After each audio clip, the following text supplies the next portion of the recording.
Hi family, welcome and welcome back to my channel. In today's video, I'll be showing you how to make the authentic Nigerian meat pie. If you've ever had one, you know it's the real deal. And if you haven't had one, don't worry, because by the end of this video, you will know how to make it right at your home, step by step, no stress at all.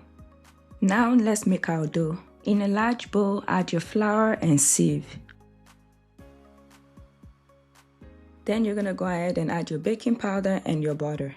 For your butter, make sure that you're using cold butter. That's what's gonna give you that flaky and tender meat pie crust. After adding your butter, go in with your hands and mix your butter and flour together. You wanna make sure that you're mixing it properly until it begins to look like breadcrumbs. Just like so, and now you know you're ready to move on to the next phase. Make a well in the middle and then pour in your eggs and your milk. To substitute the milk, you can use water, but I advise that you use milk because it's gonna make your pie taste so rich. Go back in with your hands and mix that gently until the dough comes together. Everything I'm using to make this dough, the milk, the egg, the butter, they're all cold. That is your secret to getting that flaky and delicious meat pie. Please make sure that you're using cold items and not room temperature. Cold items. Try as much as you can not to overknead your dough. We're not making bread. This is meat pie, so it's okay for your dough to come out rough even when it's all coming together, okay? So this is not bread that you need a very smooth dough. This is meat pie again. It's okay for your dough to be rough once it's done coming together. As you see, I'm doing it gently. I'm not putting too much force and pressure. I'm just taking my time doing it gently until the dough comes together.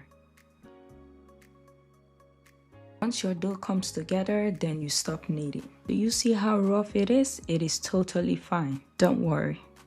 Now we're gonna cover this and let it rest in the fridge. But before I do that, I like to cut mine into smaller balls, just like this, and roll it. That makes it very easy when it's time to make the pie. Once I'm done, I put them in a Ziploc bag and then I let it rest in the fridge for about 30 minutes to an hour. So now that we have our dough resting in the fridge, we're gonna move on to our meat pie filling. But before we start cooking our meat pie filling, let's prep our veggies. Go ahead and peel your potatoes and your carrots. After peeling, then you want to make sure that you cut them into smaller pieces. I'm going to be using this vegetable chopper to chop my veggies. It's such a lifesaver. If you have a knife and a cutting board, you can use that. If you don't have this vegetable chopper, you can go on and use your knife and your cutting board. The goal is to make sure you cut them into smaller pieces, because the smaller they are, the faster they will cook and the better they will blend into the filling.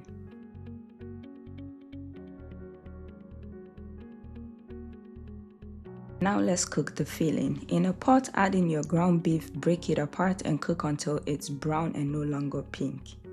Go ahead and drain out the excess oil. Please do not cook your sauce with all this oil inside. That's a disaster. After draining the excess oil, bring it back to the stove and season with some thyme, salt, white pepper, and some seasoning cubes. Feel free to add any seasoning of your choice that you like, but since I'm making this for a customer, I'm keeping it very simple. Stir and let those seasonings come together and then go in with some water and then your vegetables. Mix your veggie into your meat thoroughly, then go ahead and add enough water to cook the vegetables. Cover and let it cook until the veggies are soft. While that is cooking, go ahead now and make the thickening agent for our filling. That is some flour and water. Mix until you get a very smooth paste, just like this. Now back to our filling. The best way that I check to know that my veggies are ready is using the carrots, because for me potatoes are already soft, but the carrots are harder than the potatoes, so I use the carrots to check if my veggies are soft and ready to go to the next stage. And as you can see, my veggies are soft, so now I'm going to go ahead and add our thickening agent.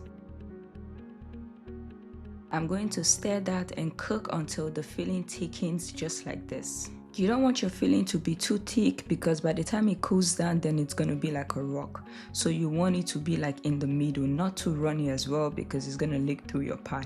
So you want it to be like in between, not too thick and not too runny. Once your filling is nice and thick, remove from the heat and let it cool down completely. Now moving on to the fun part, shaping and filling our meat pie. But before we do that, we have to spray down our pan. Before rolling out the dough, I'm going to add some flour to my surface and then also onto the dough, and then I'm going to start rolling.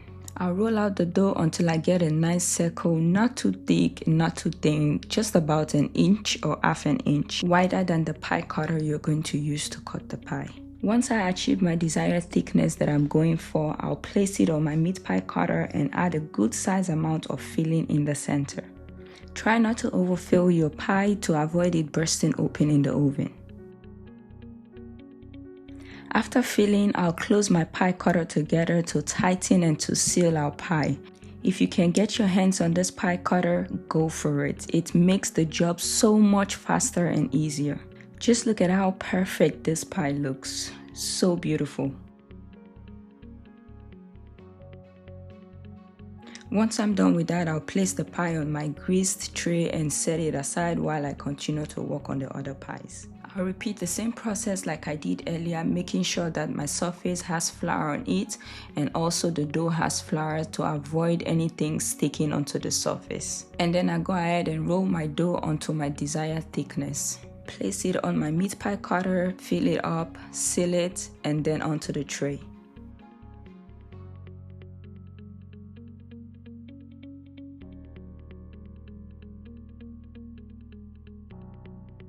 I'll repeat the same process until all my dough is done.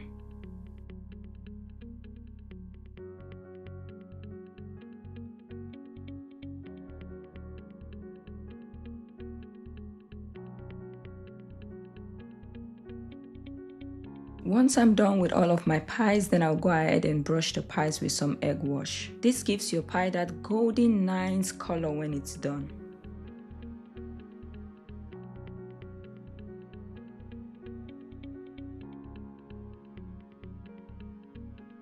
Then I gently poke the pies with a fork. This is to ensure that the steam is released while it's baking to avoid the pie from popping open. Also, I think it gives the pie like a little design, you know. While I'm doing this, my oven is already preheated to 350 degrees and I'll bake the pies for about 30 to 35 minutes or until you have a golden brown color. After 35 minutes, our pies are ready. Just look at these beauties. Golden brown, flaky and packed with flavor. Perfect crust, delicious filling. This is how you make authentic Nigerian meat pie at home. If you've enjoyed this video, please don't forget to give it a big thumbs up, subscribe to the channel, and thank you so much for watching. Love you, bye!